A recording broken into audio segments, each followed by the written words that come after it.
नमस्कार, star Bharat news देख रहे हैं आप। मैं हूं आपके साथ रामकृष्ण शुक्ला। शुरुआत अहम खबर के साथ। जम्मू कश्मीर के कुलगाम में भारी मुठभेड़ में सुरक्षा बलों ने 6 आतंकियों को ढेर कर दिया है। सुरक्षा बलों ने कल 4 आतंकियों को ढेर किया था। इसके बाद सुरक्षा बलों ने आज 2 और आतंकियों को ढेर किया है। अभी कुछ और आतंकियों के छिपे होने की खबर है। ऐसे में कुलगाम के 2 इलाकों में सुरक्षा बल इन आतंकियों की तलाश कर रहे हैं। वहीं इस मुठभेड़ में सेना के 2 जवान भी शहीद हुए हैं। ड्रोन के जरिए सुरक्षा बल इन इलाकों पर नजर बनाए हुए हैं। 2 इलाकों में यह सर्च ऑपरेशन लगातार जारी है। तमिलनाडु बीएसपी अध्यक्ष के आर्मस्ट्रांग की हत्या के मामले में 8 लोगों को गिरफ्तार किया गया है। ACP law and order north आसरा गर्ग ने जानकारी देते हुए बताया कि हमने खून से सने हुए हथियार, 1 Zomato T shirt, Zomato bag और 3 बाइक जब्त की है, जिनका प्रथम दृष्टया अपराध में इस्तेमाल किया गया था। फिलहाल आगे की कार्रवाई जारी है। As we said earlier, 8 people were secured yesterday. Suspects were stored yesterday. After sustained interrogation and due analysis and due diligence of the facts and circumstances as pertaining to each of the suspects, we have arrested those 8 people and we have seized 7 blood-stained weapons from them, 1 Zomato T-shirt and Zomato bag and 3 bikes, which were prima facie used in the commission of the offence. In continuation of the same, the special teams, 10 special teams formed by Greater Chennai Police have also been able to secure 3 more suspects. After again the same similar process of sustained interrogation and thorough due diligence process, we will take a call on whether there is a complicity of these 3 suspects, and then accordingly we will decide upon the arrest or otherwise of these 3 people. The preliminary investigation conducted so far as of now, the motive prima facie, which appears to be based on, as I said, different types of analysis, is the murder of 2023 in August, when Arcot Suresh was murdered by a gang, which the family and the associates of Arcot Suresh feel that they believe that it was done under the direction or sort of with the in conspiracy with Mr. Armstrong, who was murdered yesterday, by the associates of Arcot Suresh. Even his own brother is involved, and he has been arrested by us yesterday. So that is the yes, we are duly aware of that, and definitely, as I said, 10 teams have been formed. Apart from that, also we'll see which areas to cover, which other antisocial elements we should have more watch than earlier, where the watch can be reduced or increased. So, depending upon the analysis and further process, further intelligence collection, our colleagues who give us lot of intelligence, who give lot of useful inputs, lot of sources come, informants come, all of us work as a team. So we'll work on that, and definitely we'll try to prevent further issues. No, see, while saying that, there should be something to base your this thing.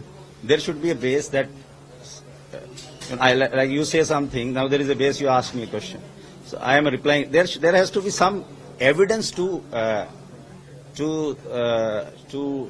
depend upon that, so that then you can of course make an allegation. So as of now, there is, as I said, the whole machinery, whether it is law and order machinery or whether there are our sister wings of Tamil Nadu Police under the able guidance of Tamil Nadu government, we all have been working as a team, and in 24 hours time you can see 8 accused and 3 suspects have been secured / arrested, and the huge problem, huge issues today. You have seen reasonably tense atmosphere was there initially, but police was able to sort of control everything. There was not a bit of issues or law and order machinery everywhere, which speaks volumes about the police functioning and overall administration. Thank you. इससे पहले BSP प्रमुख मायावती चेन्नई पहुंची और प्रदेश प्रमुख की अंतिम यात्रा में शामिल होकर परिवार को सांत्वना दी है। दिल्ली बीजेपी अध्यक्ष वीरेंद्र सचदेवा का कहना है कि दिल्ली की जनता ने पीएम मोदी को आशीर्वाद दिया है। बीजेपी ने सभी 7 लोकसभा सीटों पर जीत हासिल की है। दिल्ली की जनता अरविंद केजरीवाल की भ्रष्ट सरकार से मुक्ति चाहती है। कौन सा सीएम जेल से सरकार चलाता है?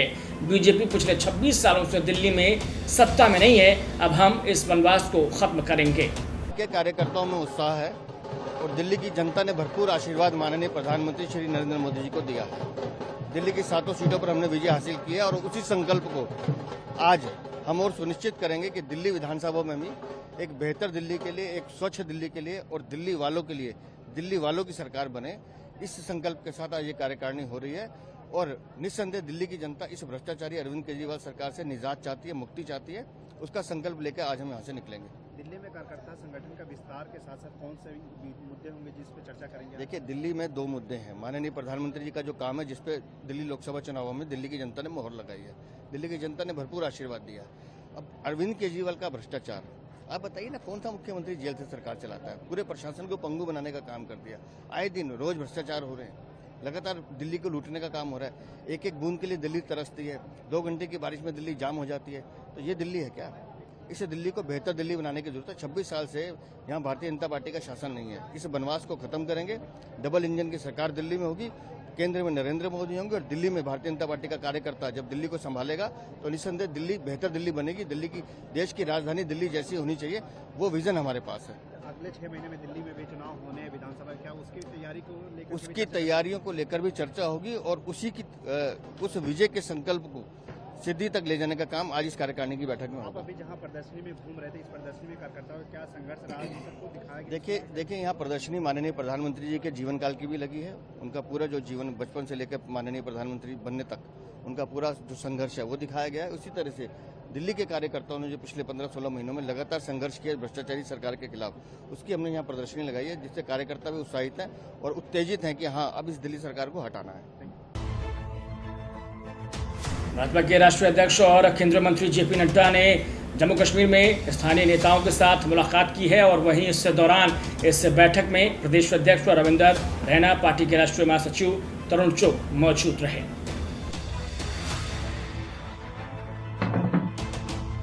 आज से विश्व प्रसिद्ध भगवान जगन्नाथ की रथ यात्रा शुरू हो रही है। हर वर्ष ओडिशा के पुरी में भगवान जगन्नाथ की रथ यात्रा का विशाल और भव्य आयोजन किया जाता है। इस मौके पर पुरी एसपी पिनाका मिश्रा ने बताया कि व्यवस्था के पुख्ता इंतजाम किए गए हैं। जैसा कि अनुमान था कि भारी संख्या में श्रद्धालु आज यहाँ यात्रा में शामिल होने पहुंचेंगे, जिसे देखते हुए सारी तैयारियां पूरी कर ली गई हैं।